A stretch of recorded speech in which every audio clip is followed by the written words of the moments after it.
God's judgment is righteous. Can you believe that? It's a righteous judgment. So that's why we want to walk right before God. And walk humbly before God. Having a haughty spirit doesn't get you anywhere. You know, like, this is the way I feel and this is the way I'm going to act. No, you better start changing the way you act. Even if you feel different. That's right. Say, well, I'm not going to be no hypocrite. Well, you're being disobedient. Because it's your actions that drive your spirit. Mm-hmm. See, like Janet asked me, what did my mother do after that? She says, you come and give me a hug. Those actions drove my spirit. In other words, I got to love. Got to forgive. Yeah. And so the thing is, well, I don't know about the forgiving. That's true too, but not in the case that I'm talking about, because you don't forgive your parent for spanking you, because you need to thank them. You don't forgive that, you thank him for.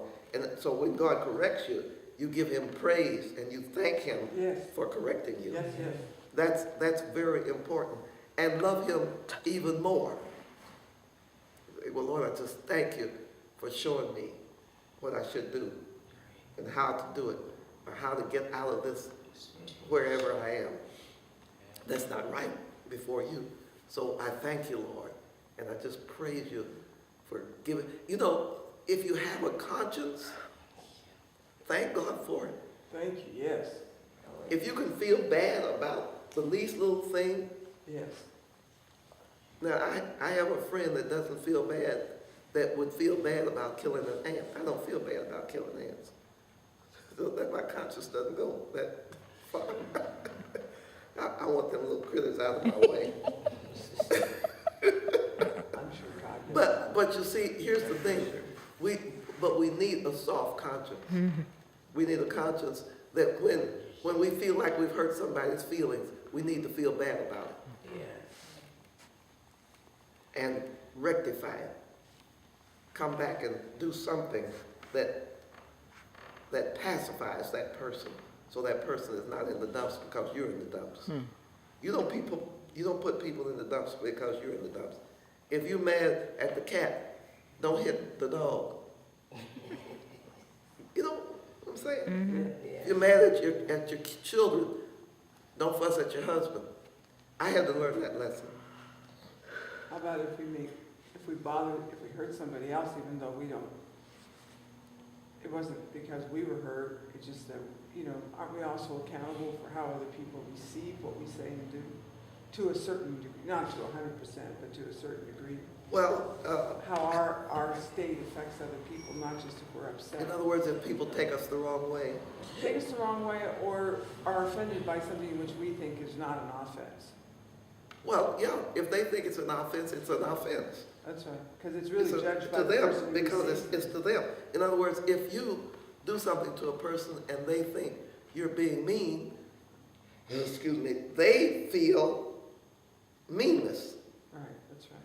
Just like I was teaching a class at the Minister's Wives, and I was saying how you can do what you think is good for your mate, but if that's not what they want, you haven't done good. That's right. You think you've done good, but you haven't done good, because that's not what they want. That's right. People forget it has to be in the eyes of the person. That's right. Who you're doing it to or for. That's right. My husband was a man that didn't care a hoot about cake. He didn't care nothing about cake, but he loved his sweet potato pies. So if you want to fix it a birthday cake, you're not loving him. You're loving yourself. You want the cake. But if you really loved him, you fix him a sweet potato pie, coconut cream pie, lemon meringue pie. That's what he liked. He liked pies. I'm the same way. I prefer pies to cakes. I'm not a cake eater. I will eat cake, but it's not my choice. Yes, your hand. So what about people that get offended for everything? How is a person accountable for that? Well, that's why she said 75% or whatever she said, because you're not accountable for everything. Some people are offended if you look at them. You know, that's right.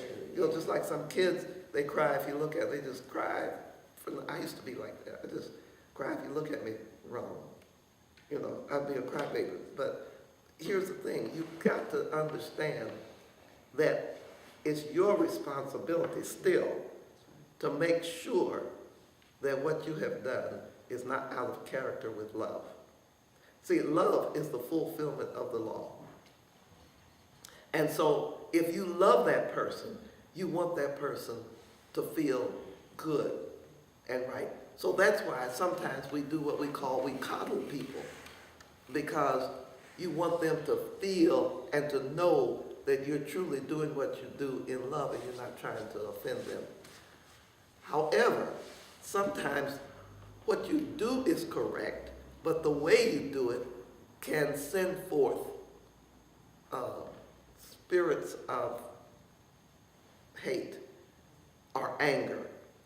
I've had people just come in the room and I feel the anger, because they may not have been angry at me, but they had anger and they vented it when they came in my space. So you have to be careful, because sometimes that's what people are feeling. They feel the anger. Maybe you say, you know, well, hi, you know, but in your spirit there's no hi there. But at the same time, you've got to make sure that you get your heart right when you deal with those kinds of people, because some people are very, very touchy, and they do get, and sometimes it's because anger is in them, and so they're almost looking for something to get angry at. You know, there are people that way. They're just waiting for you to do something so they can be mad. Yeah, they're just waiting for you to do something wrong so they can, you know, fuss at you about it. So I always look at myself. Even though I feel like I haven't done anything wrong, I have apologized to people when I knew I didn't do anything. I said, well, I'm just sorry that I hurt your feelings. I'm sorry. And I am. I don't want nobody's feelings to be hurt behind my action or my words or my deeds. It has to be sincere, or people pick up insincerity, then it's worse than if you, even if you have to pray for God to give you a sincere And that's what you have apology. to do. You have to pray for God to give you a heart of love. Just pray that God gives you a heart of love, because love is what drives the words you say or the deeds that you do into the heart of the other person. Does that kind of answer your question? Yeah. Pastor, there was a person in the church that I, through disobedience to what God told me to do, offended that person when I was only in the church for about a year, and I paid for it. I mean, it upset them for years. And I remember, though, that God told me, stay away from them, because when you go around them, they do things for which then they get consequences in the spirit realm. Mm-hmm. So I did everything I could to avoid looking at, being around, even in church. Mm-hmm. Because, I mean, I did not want to cause them. Your presence would make My them presence set up made them them, off. and the closer I would get to them, the more certain there would be of a problem. And I felt out of love and also out of understanding that God had told me, don't do what you were thinking of doing, because if you didn't tell me that you were going to cause that person to be upset with you for 5 years. But nonetheless, so I learned a lot out of that, out of the fact that I turned left and never turned right for a long time in the church, so that I did not put myself in their sight or presence. There are people for whom you can never do anything right. Everything you do is wrong. But you could Because they just don't like you. That's right. But you pray for love, and that's what you have to do. You say, well, you know, since everything I do is wrong anyhow, so I just, you know, so then you just kind of